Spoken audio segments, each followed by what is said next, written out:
Alright guys, we are back for more of my 2026 St. Patrick's Day special. We just played some Mario and Sonic at the Sochi 2014 Olympic Winter Games for the Nintendo Wii U, and that was a whole lot of fun. And before we get started with our next segment, I did pick up a special guest during the break, and that is Come and Party with Nick. Hey everybody, Come and Party with Nick here, excited to be here. Alright, so anyways, for our next segment, we are going to be playing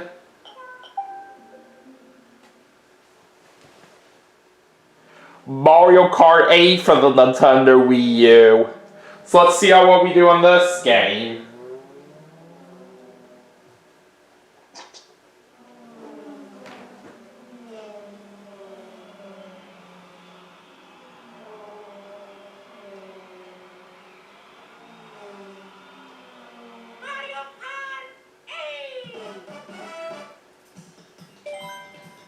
Alright, let's of course jump right into single player. We'll do versus. And I'm going to play as Yoshi for this one, so this is St. Patrick's Day special. Alright, anyways, let's see here. What kind of vehicle combination would I like to use? How about we go with the Bitty Buggy? Yeah, that sounds good. And then for my tires,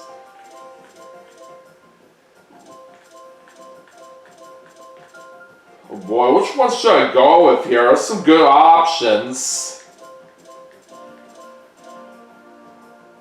I guess we'll do sponge tires.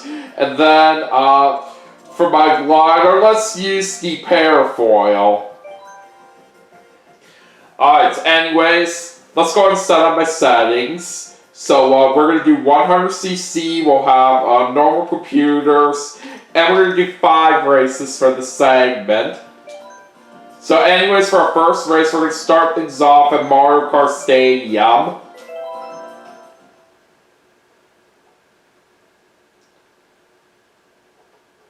Alright, anyways, Nick, you ready to go? Yep, let's do it.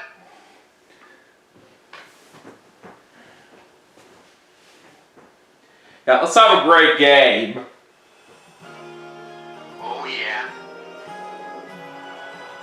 And I gotta say, for an introductory course, I really do like Mario Kart Stadium a lot. I really do think it's a really, really great course to kind of introduce you to the game. Yeah, back when this game first came out right here, this definitely made very good sense right here for a first track right here. I mean, this is literally a perfect way to begin any Mario Kart game after all right here, because it's very appropriate for the whole series. Exactly.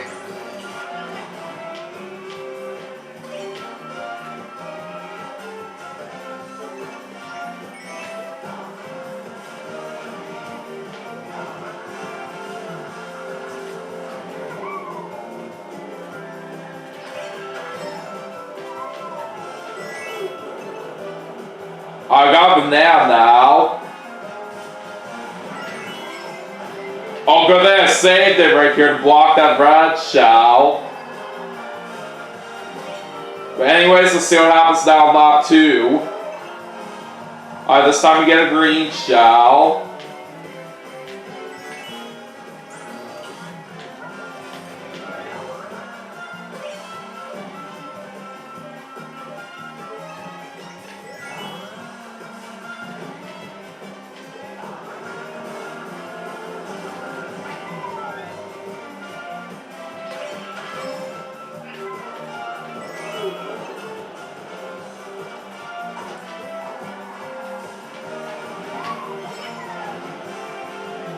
Alright, let's go into the final lap.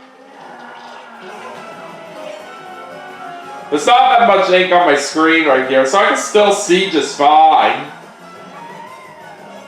Yeah. Oh, okay, that was kind of an interesting block right there that I just did, but I'll still take it, I guess. But yeah, when it comes to this kind of Mario Kart game with the bloopers, it's kind of interesting right here that some of the time. There's like only one splash of ink right here. And you can literally still see perfectly fine with just one splash on there. Yeah. But anyways, with that being said, we do start off with a win in first place as we do get 15 points. Now is on to our second race, and let's go to Dolphin Shoals next.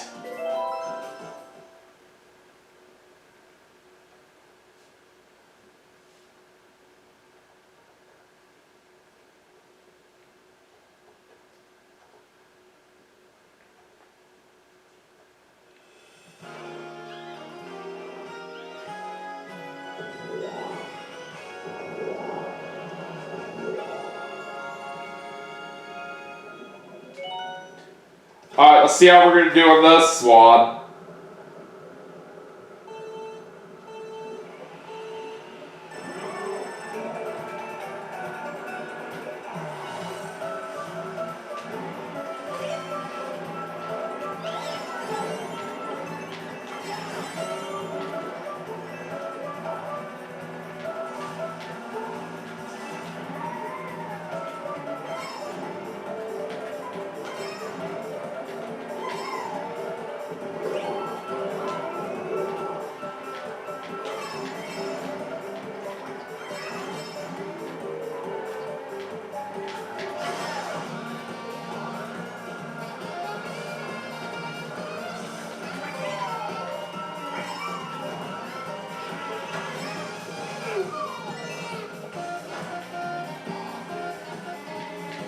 So yeah, big news for all the game show fans out there. They recently started a new season of Celebrity Jeopardy, and this one's actually done a little differently compared to all the other seasons they've done for it so far, because they're actually doing Celebrity Jeopardy All-Stars, which features previous celebrities that they featured on the show. So that is honestly pretty cool for sure. Yeah, I've been watching the first couple episodes of the season so far, and I gotta say, it's actually pretty nice for what I've been enjoying out of it. Yeah. And not only does Celebrity Jeopardy All-Stars basically feature past celebrities that were featured on the show, it basically does include the three previous winners from past seasons. I always have thought the celebrity really kind of interesting, which, you know, in a way it's sort of weird for me because, you know, I tend to not really care about most celebrities, to be honest, but I've always kind of found the woman of Celebrity Jeopardy to be quite interesting, and really just the fact that she now, you know, that it's like probably the only form of Jeopardy where, you know, or at least one of the very few forms, I should say, where, you know, even if you're in the hole or $0 at the end of Double Jeopardy, but you can still play Final Jeopardy just because, you know, obviously they want to make sure, you know, the celebrity still donate to their charity of choice, so, you know, it's a cool game even just for that reason.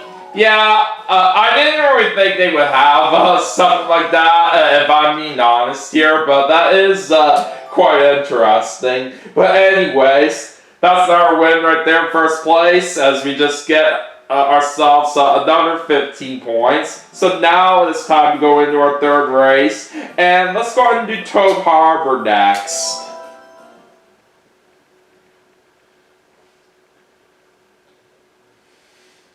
But yeah, for a Celebrity Jeopardy, the gameplay itself right here is actually a little bit different compared to how the syndicated version of Jeopardy is, where basically on the Celebrity version, there's actually 3 rounds of that before Final Jeopardy, not just with the Jeopardy and Double Jeopardy rounds that you may know of, but that kind of version also features Triple Jeopardy. Yeah, that is honestly just, that is honestly really sweet for sure. You know, I have one to argue that because obviously, the current clue selection format kind of dates back to, I want to say like 2001. The current clue bars and stuff, that maybe it might be time to double them again. Because obviously, like I said, things are infinitely more expensive than they were, in 2001. But even just having a triple Jeopardy round is still really cool, even just for that reason. Yeah, I gotta say, having a triple Jeopardy round on Celebrity Jeopardy, I do think is very cool as well. And the money amounts on the different rounds on Celebrity Jeopardy work a little differently as well compared to the syndicated version of Jeopardy, where in the Jeopardy round, clues are worth $100 to $500, and Double Jeopardy has amounts from $200 to $1,000, and Triple Jeopardy basically consists of clues from $300 to $1,500. Oh boy, we just got hit by both lightning and a blue shell. How stupid is that? Wow, that is wild. Yeah, no kidding.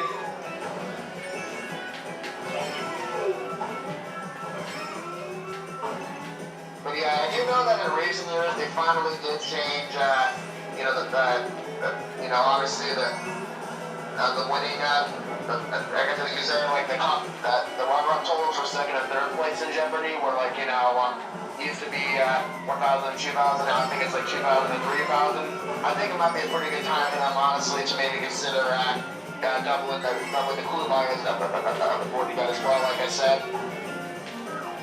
Yeah, I do know about that change at the end of Jeopardy episodes now, where basically the second and third place players get higher amounts now compared to how it previously was. I heard that the reason why they made this change is that just so people can have plenty of money to use a little bit after the pandemic first happened. Yeah. Well, plus, like I said, just the fact that, things are, much more expensive now than they were, even 10 years ago. So, naturally, 1,000 and 2,000 doesn't really get you as far today as it would have even back then. Yeah, I'd say that's another good point right there for sure. Anyways, that's another 15 points that we just got right there in first place. And now we have 2 more races to go in this segment. So for the next race, let's head off to Water Park.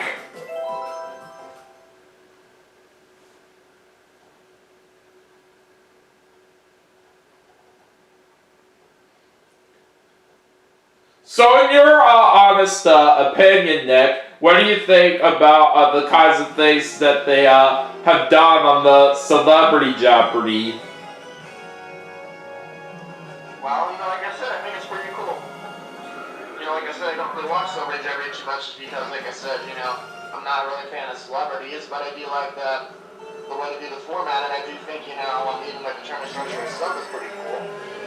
Yeah. Even with myself out here, I don't really recognize a whole lot of the celebrities on that version, but it's still nice for them to play that version either way. For sure.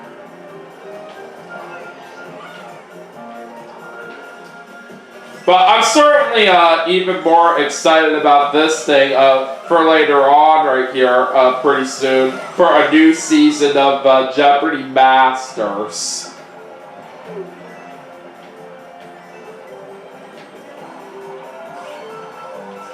It's fun when that does happen. Not that I've really been watching Jeopardy recently, but I just hope that if that does happen, that that James returns, because it is always great when he plays. Yeah. If there are any of you guys out there that really do like Jeopardy quite a bit, then you guys may know that James Holzhauer is one of the most greatest players on that show, because he set a whole lot of records on there for the most amount of money won on a single episode. Yep, and really, I just think, he was by far like my favorite player to watch just because of all the insane players he would make. Yeah, even I do remember seeing a good amount of his games on his regular run all the way back in 2019 up until the point when he got beaten by Emma Batcher. I know they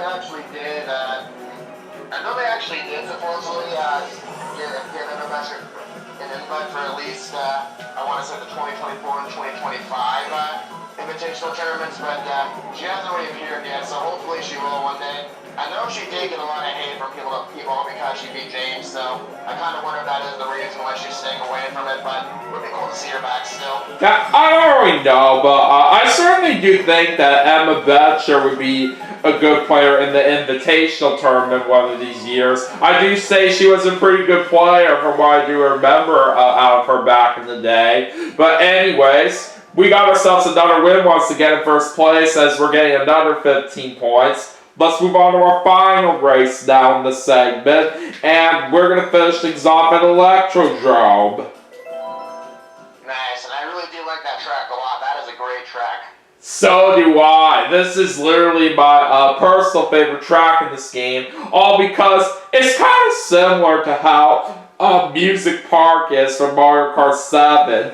And I call this kind of track a sequel to it. Yeah, for sure. And not only did Emma Batcher beat James Holzhauer originally on Jeopardy back in the day, I do know they would later on go off to face against each other in the Tournament of Champions that same year where they originally faced off. At least I think so, anyway. No, you're right about that. They did, and it actually was really close once again. I think James only beat her for like $10,000, if I remember correctly, or something like that. Yeah, and back then. Pretty exciting finale. Yeah, and back then, when James Holzhauer and Emma Batcher faced off against each other in the Tournament of Champions in the finals in the year when they competed right here, it was no surprise to me that James Holzhauer would come out on top, all because of how much of a great legend he is. Yeah, for sure. I think pretty much everyone expected him to win that tournament, to be honest with you, because, obviously no disrespect to anyone else in that field, I think, obviously they're all great players in their own right. I mean, you pretty much have to do a good job before they determine the champions, but even still, James was, unquestionably, by far the best player in that field. Yeah, certainly. And, yeah. Now, while Emma Batcher hasn't appeared yet in an invitational tournament, I sure would love to see her on there someday in the future, like I said. Because after the moment when she beat James Holzhauer originally, I do say she has some pretty impressive games for herself. Yeah, she really was a great player in her own right, for sure. And I definitely do think, in an alternate universe where, where she had beaten someone other than James Holzhauer, we went out to have a really long run of her own, I'm sure she probably would have been respected a lot more than she actually was. It's always kind of a shame when you're the person that, I just say it's like both a blessing and encouragement when you're the one to be a giant super champ, because, on the one hand, it's great to be the one to take him down, but then on the other hand, it means the fans of that champ kind of get unreasonably angry at you.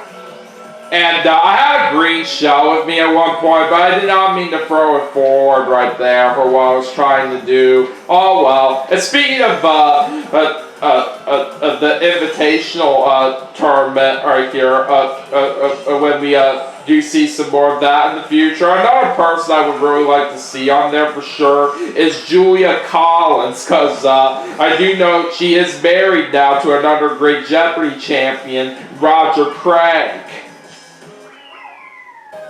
Yeah, and I think they actually have talked about that. I think she also was invited to the to all three of the judges so far, but obviously she's not taking it just yet. But we'll see what happens. I'm sure she might just feel that Roger right now is probably in better playing shape, and I know that, or at least I heard that. I think Roger mentioned on in one of the contestant interviews that obviously he and Julie have kids now, so obviously that's another consideration too. One look at your family, but even still, I hope she can find the time soon. Yeah, it's possible that she could maybe have her interest in being in the next Invitational tournament. I sure would love to see that right here if she'd be willing to do it, but we will see. But anyways, with that being said, we do get that win overall out there with a perfect 75 points, and there's our wonderful golden trophy there, of course. So yeah, I'm really glad we were able to do a very fantastic job from what I was expecting. Yeah, you definitely did great for sure. Alright, so anyways, that is going to do it for Mario Kart 8 for the Nintendo Wii U as part of my 2026 St. Patrick's Day special. But we still have some more games to play, and I will see you all for the next segment right after this, so stay tuned.